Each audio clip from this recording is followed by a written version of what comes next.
Bonjour à tous, j'ai grand plaisir de vous retrouver pour une nouvelle séance consacrée au droit commercial destiné aux étudiants du semestre 4 en économie. Aujourd'hui, elle sera donc consacrée aux biens du commerçant, personne physique, à savoir le fonds de commerce. Seront abordées principalement dans cette séance trois thématiques. D'abord la notion de fonds de commerce, ensuite les éléments du fonds de commerce et enfin les opérations juridiques sur le fonds de commerce. Qu'il s'agisse d'un exploitant moral ou physique, il est toujours nécessaire d'aménager un cadre d'activité qui n'est pas forcément une boutique. Ainsi, une société industrielle a un fonds de commerce bien qu'elle n'exploite aucun magasin. Le fonds de commerce est donc le cadre juridique principal de l'entreprise commerciale. La notion de fonds de commerce n'a été consacrée par le législateur marocain qu'avec la loi numéro 15-95. Avant cette loi, la notion de fonds de commerce n'avait jamais fait l'objet de définition légale. Aujourd'hui, avec cette loi, nous trouvons une définition, et notamment à l'article 79 du Code de commerce, selon lequel, je cite, « Le fonds de commerce est un bien meuble incorporel constitué par l'ensemble des biens mobiliers affectés à l'exercice d'une ou plusieurs activités commerciales. » À partir de ce texte, le fonds de commerce apparaît comme une réalité juridique complexe dont il convient de cerner les principaux éléments. Selon la jurisprudence, le fonds de commerce comprend l'ensemble des éléments corporels et incorporels affectés à l'exploitation d'une activité commerciale ou industrielle. Ces éléments constituent l'ensemble des biens mobiliers appartenant au commerçant que celui-ci regroupe et met en œuvre pour créer et conserver une clientèle. Selon l'article 80 du Code de commerce marocain, je cite, « Le fonds de commerce comprend obligatoirement la clientèle et l'achalandage. De plus, il englobe tout autre bien nécessaire à l'exploitation du fonds, tel que le non commercial, l'enseigne, le droit au bail, le mobilier commercial, les marchandises, le matériel et l'outillage, les brevets d'invention, les licences, les marques de fabrique, de commerce et de services, les dessins et modèles industriels et généralement tout droit de propriété industrielle, littéraire ou artistique qui y sont attachés. » Voyons maintenant la clientèle et l'achalandage. D'abord la clientèle. L'objectif de tout commerce est de réaliser des bénéfices, ce qui suppose d'écouler la marchandise stockée ou d'effectuer des prestations à titre onéreux. Sans clientèle, le commerce ne serait donc perduré et le fonds de commerce exister. La clientèle peut être définie comme l'ensemble des personnes attirées par les qualités personnelles du commerçant et qui s'approvisionnent habituellement auprès de lui. La clientèle est l'âme du fonds de commerce. Afin de donner naissance à un fonds de commerce, la clientèle doit être certaine et réelle, personnelle au commerçant, commerciale et licite. La clientèle est constituée de l'ensemble de ceux qui s'approvisionnent habituellement auprès d'un commerçant déterminé. Cette clientèle n'offre aucun lien de fidélité au commerçant puisqu'elle consomme uniquement en raison de son emplacement. Le terme clientèle désigne donc la clientèle effective. La clientèle n'est pas un élément du fonds de commerce analogue aux autres. C'est sans nul doute le principal élément du fonds, celui sans lequel il ne saurait exister, mais la clientèle n'existe que parce que d'autres éléments du fonds de commerce permettent son ralliement, par exemple la marque. La clientèle ne peut donc se comparer avec les autres éléments du fonds de commerce. Le commerçant n'a aucun droit sur sa clientèle car elle est libre d'aller chez un autre commerçant. La recherche et la conservation de la clientèle constituent le but du commerçant et la raison d'être du fonds de commerce. La clientèle doit, pour faire partie du commerce, réunir trois caractères. D'abord, elle doit présenter un caractère commercial, c'est-à-dire être attachée à la personne qui a la qualité de commerçant. Ensuite, elle doit présenter un caractère actuel et certain, et non pas futur et hypothétique. Le fonds de commerce disparaît dès lors que la clientèle n'est plus exploitée. Enfin, la clientèle doit présenter un caractère personnel, c'est-à-dire être propre aux commerçants. La jurisprudence a reconnu dans un arrêt du 27 mars 2002 que le franchisé est titulaire d'une clientèle locale attachée aux moyens qu'il met en œuvre personnellement et à ses risques et périls. Cependant, la clientèle se distingue de l'achalandage. L'achalandage provient du terme chaland qui désigne la clientèle habituée à effectuer ses achats chez un même marchand. L'achalandage s'emploie pour caractériser une partie de la clientèle qui s'intéresse moins à la personne du marchand qu'à l'emplacement jugé pratique ou prestigieux de son commerce. L'achalandage désigne donc la clientèle potentielle. En droit marocain, l'achalandage est considéré par la loi et la jurisprudence comme faisant partie intégrante du fonds de commerce. Voyons maintenant quels sont les éléments du fonds de commerce. L'article 80 du Code de commerce marocain fournit une liste des éléments du fonds de commerce en distinguant les éléments incorporels et les éléments corporels. Ces éléments sont les supports nécessaires de la clientèle. D'abord, les éléments incorporels. L'article 80 du Code de commerce marocain énumère au titre des éléments corporels le nom commercial, l'enseigne et tous les droits de propriété industrielle, littéraire ou artistique. Voyons maintenant le nom commercial. Le nom commercial, c'est le nom sous lequel le commerçant exerce le commerce. Le choix de ce nom est libre. Cela peut être le nom patronymique du commerçant, un pseudonyme ou un nom composé. Un commerçant, s'il peut toujours utiliser son propre nom, doit, en cas d'homonymie, prendre toutes les précautions en y ajoutant son propre prénom ou une marque distincte afin d'éviter une confusion dans l'esprit de la clientèle. Le nom peut être défendu en justice au moyen de l'action en concurrence déloyale s'il crée un risque de confusion avec le nom, l'enseigne ou la marque utilisée par un concurrent. À la différence du nom civil, le nom commercial peut être vendu. Il constitue donc un véritable objet de propriété. Qu'en est-il de l'enseigne? L'enseigne constitue la désignation du fonds de commerce. C'est l'emblème figuratif ou la désignation de fantaisie par lequel le commerçant, sur son papier à lettres ou sur la porte de son magasin, individualise son fonds de commerce. Le choix de l'enseigne est libre, sous réserve de ne pas créer un risque de confusion avec le signe distinctif d'un concurrent. L'enseigne peut être identique ou distincte par rapport au nom commercial. Qu'en est-il des droits de la propriété industrielle? Ces droits sont les brevets d'invention, les marques de fabrique, les dessins et les modèles. Ils constituent le monopole d'exploitation et de production. Ils peuvent représenter toute la valeur du fonds de commerce. Leur usurpation ouvre droit à une action en concurrence déloyale et constitue un délit pénal. D'abord, le brevet d'invention. C'est un titre de propriété industrielle délivré par l'Office marocain de la propriété industrielle et commerciale. Il confère à l'inventeur un droit exclusif d'exploitation. La délivrance du brevet est soumise à un certain nombre de conditions et notamment au caractère brevetable. Sont brevetables des inventions nouvelles impliquant une activité intensive et susceptible d'application industrielle. Qu'en est-il maintenant de la marque de fabrique, de commerce ou de service?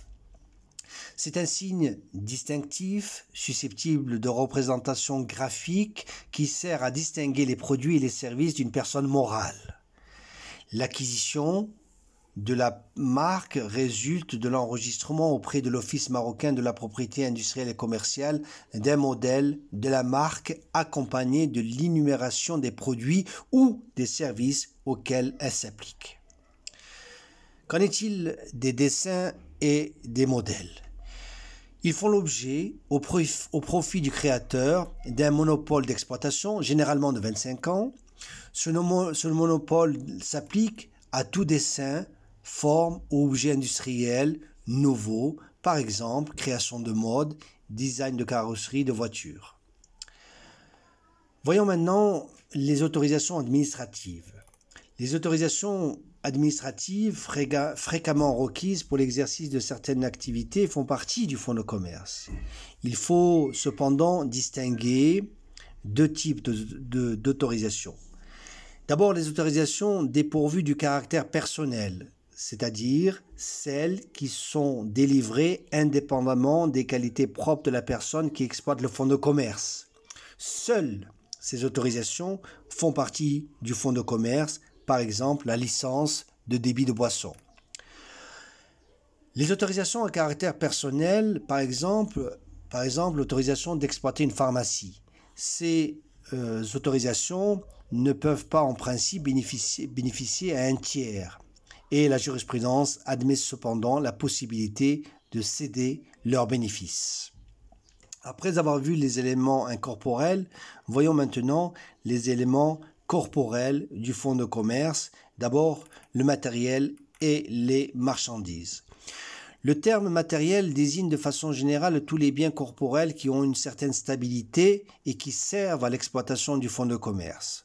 Concrètement, cela désigne l'outillage industriel et le matériel d'exploitation. Le matériel ne constitue un élément du fonds de commerce que dans le seul cas où le commerçant est locataire de l'immeuble dans lequel il exerce son commerce. En effet, lorsque le commerçant est propriétaire de son commerce, les objets mobiliers qu'il a placés pour le service de l'exploitation de son fonds de commerce constituent des immeubles par destination. Ces objets sont alors exclus du fonds de commerce pour être soumis aux règles particulières des immeubles.